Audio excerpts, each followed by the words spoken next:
The Baker-Fancher Party was the name used to collectively describe the American Western emigrants from 4 northwestern counties in Arkansas, specifically Marion, Crawford, Carroll, and Johnson counties, who departed Carroll County in April 1857 and were attacked by the Mormons and Santa Clara tribe of Indians near the rim of the Great Basin, and about 50 miles from Cedar City, in Utah Territory, and that all of the emigrants, with the exception of 17 children, were then and there massacred and murdered, in the Mountain Meadows Massacre. Sources estimate that between 120 and 140 men, women and children were killed on September 11, 1857, at Mountain Meadows, a rest stop on the Old Spanish Trail, in the Utah Territory. Some children of up to 6 years old were taken in by the Mormon families in southern Utah,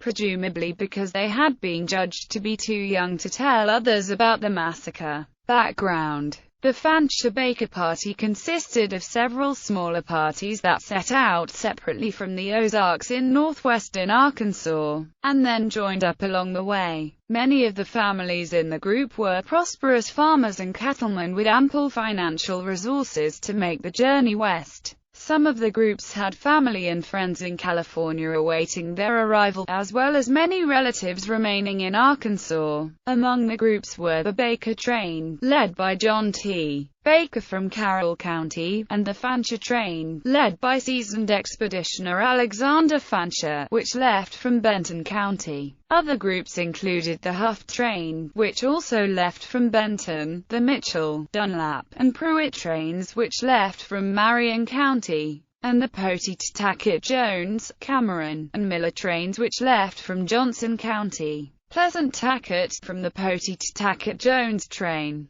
was a Methodist minister who led the others in worship and prayer services while on their journey. When the groups left Arkansas in April 1857, the total company numbered more than 200. However, during the journey, some groups split off and others joined. Some of the trains that joined the company may have been from other states, such as Missouri. The party was well outfitted with wagons, traveling carriages, a large herd of cattle estimated at close to 1,000 head, oxen, as well as numerous horses. They joined the expedition for various reasons, some to settle permanently in California, some to drive cattle west for profit, and some to find California gold. Like other emigrant groups traveling to California, they took money with them and planned to replenish their supplies in Salt Lake City for the remainder of the trip. The actual date of arrival in Salt Lake City is unknown, but historian Juanita Brooks places the arrival as August 3 or August 4,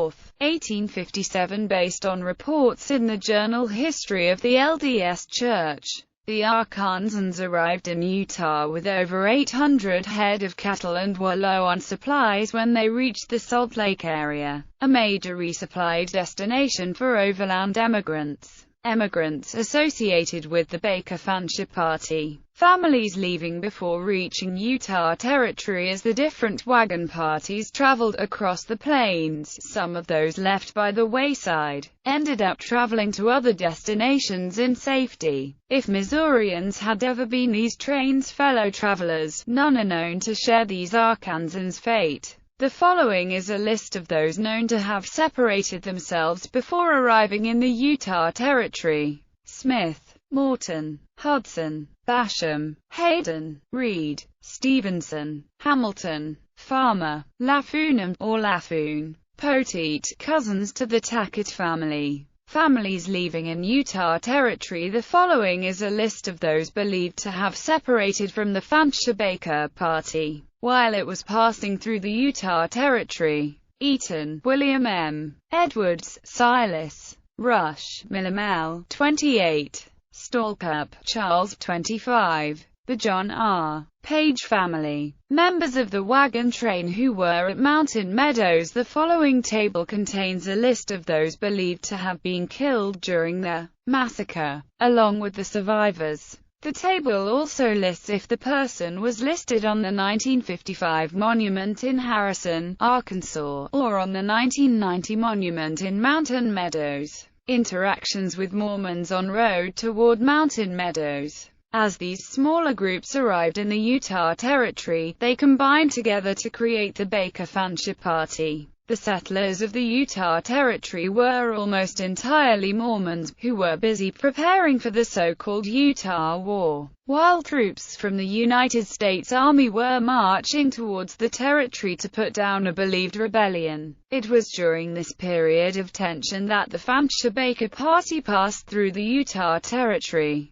and soon rumors among the Mormons linked the Baker-Fancher train with enemies who had participated in previous persecutions of Mormons along with more recent malicious acts. The Mormons considered the emigrants of an alien status because of Brigham Young's wartime orders forbidding travel through Utah without a required pass, which the Fancher-Baker Party did not have. However, Captains Baker and Fancher would not have been aware of Young's martial law order since it was not made public until September 15, 1857, with the Fancher-Baker Party and the Missourians of William C. Duke's wagon train having assisted each other on their western journeys. It was believed by some locals that the Fancher-Baker Party were joined by 11 members of a Missouri militia calling itself the Wildcats. Meanwhile, the Mormons that the emigrant party encountered along the way were obeying Young's order to stockpile supplies in expectations of all-out war with approaching U.S. troops and declined to trade with the emigrants.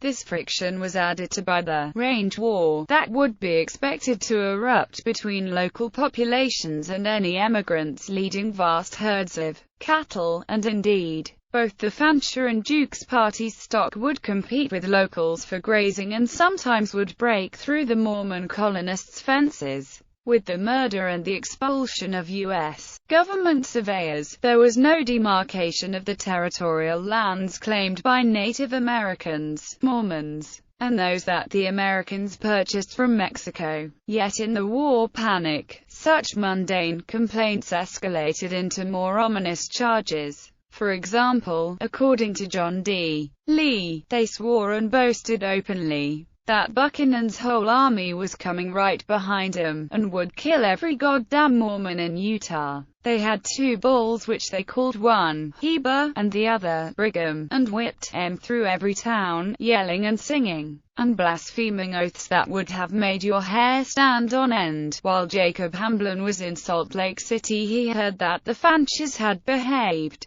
badly, and had robbed hen roosts, and been guilty of other irregularities, and had used abusive language to those who had remonstrated with them. It was also reported that they threatened, when the army came into the north end of the territory, to get a good outfit from the weaker settlements in the south. In his report of his investigation of the massacre, Superintendent for Indian Affairs in Utah Territory, Jacob Forney said, "I made strict inquiry relative to the general behavior and conduct of the company towards the people of this territory, and am justified in saying that they conducted themselves with propriety." In Forney's interview with David Tullis, who had been living with Jacob Hamblin, Tullis related that he company passed by the house towards evening. One of the men rode up to where I was working, and asked if there was water ahead. I said, yes.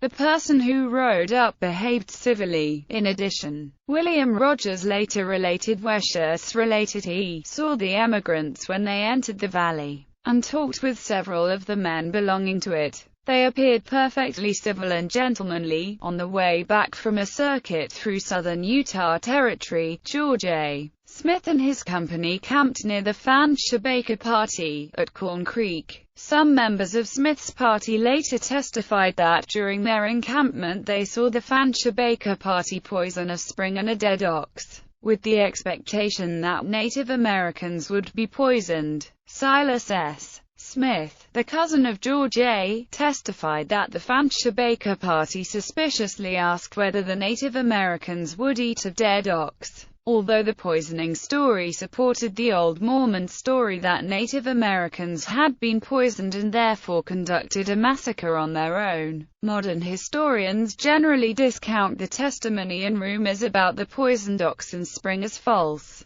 Nevertheless, the poisoning story preceded the Fanchers on the trip southward. Fancher's arrival at Cedar City. Cedar City was the last major settlement where emigrants could stop to buy grain and supplies before a long stretch of wilderness leading to California. When the Baker-Fancher train arrived there, however, they were turned a cold shoulder. Important goods were not available in the town store, and the local miller charged an exorbitant price for grinding grain. As tension between the Mormons and the emigrants mounted, a member of the Baker-Fancher train was said to have bragged how he had a very gun that shot the guts out of old Joe Smith. Other members of the party reportedly bragged about taking part in the Horns Mill Massacre some decades before in Missouri. Others were reported by Mormons to have threatened to join the incoming federal troops, or join troops from California, and march against the Mormons. According to one witness, the captain of the emigrant train, Alexander Fancher,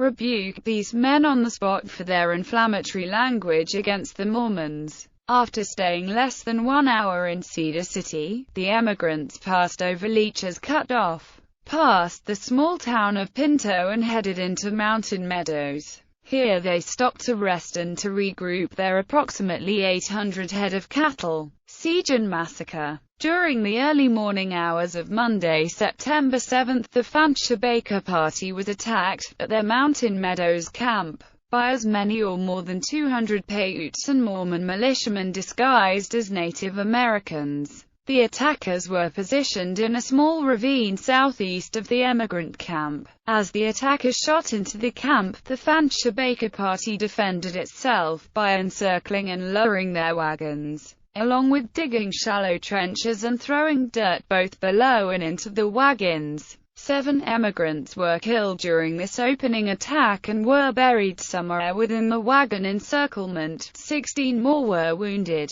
The attack continued for 5 days, during which the besieged families had little or no access to fresh water and their ammunition was depleted. On Friday, September 11, 1857, 2 Mormon militiamen approached the Fancher-Baker party wagons with a white flag and were soon followed by Indian agent and militia officer John D. Lee. Lee told the battle-weary emigrants that he had negotiated a truce with the Paiutes, whereby they could be escorted safely the 36 miles back to Cedar City under Mormon protection in exchange for turning all of their livestock and supplies over to the Native Americans. Accepting this, the emigrants were led out of their fortification. When a signal was given, the Mormon militiamen turned and murdered the male members of the Fancher party standing by their side. According to Mormon sources, the militia let a group of Paiute Indians execute the women and children. Some children were killed while in their mothers' arms or after being crushed by the butts of rifles or boot heels. The bodies of the dead were gathered and looted for valuables, and were then left in shallow graves or on the open ground. Members of the Mormon militia were sworn to secrecy.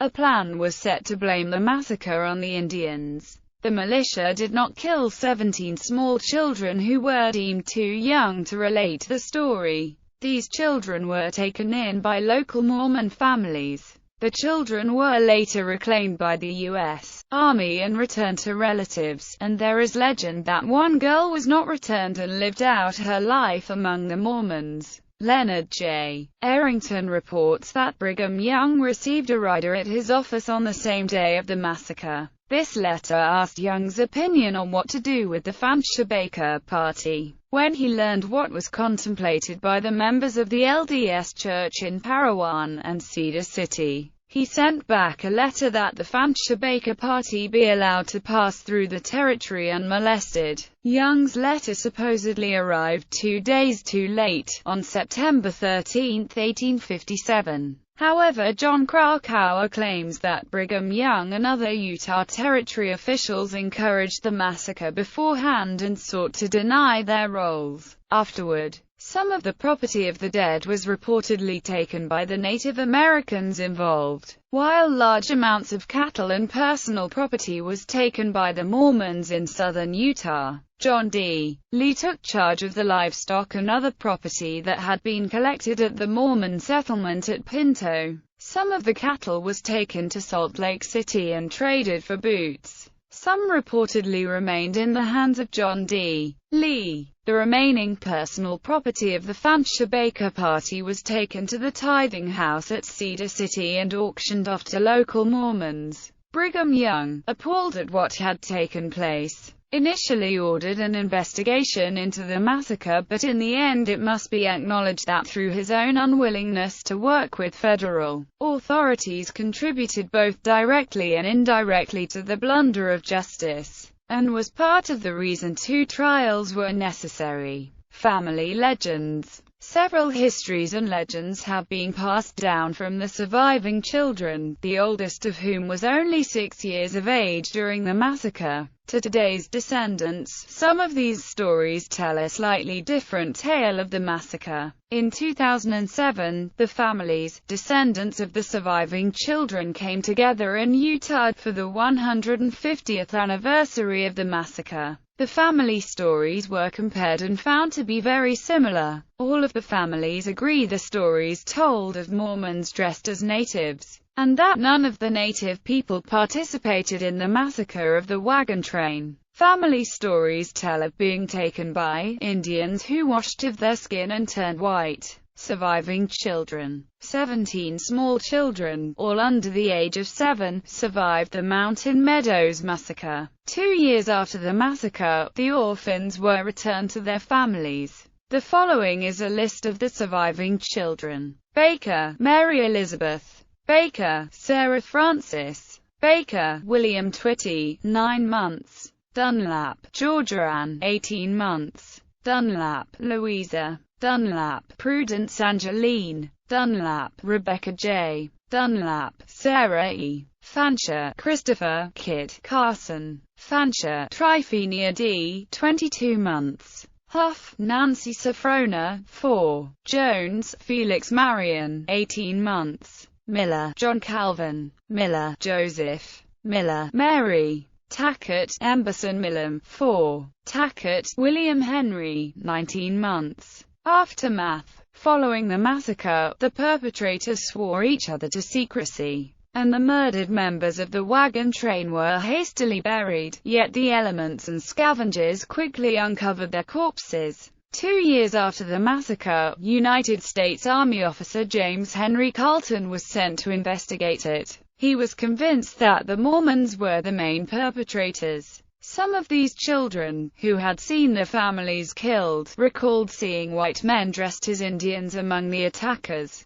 Carlton examined the scene of the massacre and believed that the Paiutes had played a minimal role, and that the attack had been planned and executed by the Mormons. The remains of about 34 people were found and buried. The troops then built a cairn over the graves, and made a large cross from local cedar trees, the transverse beam bearing the engraving, "Vengeance is mine, saith the Lord, I will repay." This cross was placed at the top of cairn, and a large slab of granite was leaned upon the side, with the engraving. Here 120 men, women, and children were massacred in cold blood early in September 1857. They were from Arkansas,